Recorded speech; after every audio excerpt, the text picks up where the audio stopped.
এবার ভাই স্নান করে হ্যাঁ আমি যাবো মাংসটা ইয়ে হয়ে যায় যেখানটা হয়ে গেলে আমি প্রচুর এই 4 দিন যে ষষ্ঠী সপ্তমী অষ্টমী আমার নিরাম ডাক্তারে বলছে পেঁয়াজ বেশি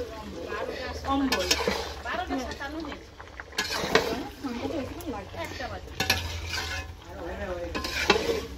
আরে হবে না এর সে দুটো তরকারি হলো নি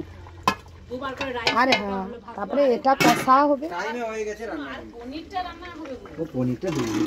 তারপরে আপনার ইয়েটা হবে কি দিতে খুলে এখানে চিকেন দাও এই না আমি নেব না আরে এক পিস নিয়েছে এই চিকেন দাও এখানে দিতে হবে না আমি একটু ঝোল দিয়ে দেবো আরে ওই দাদা এক পিস নিল কেন আলু দিয়ে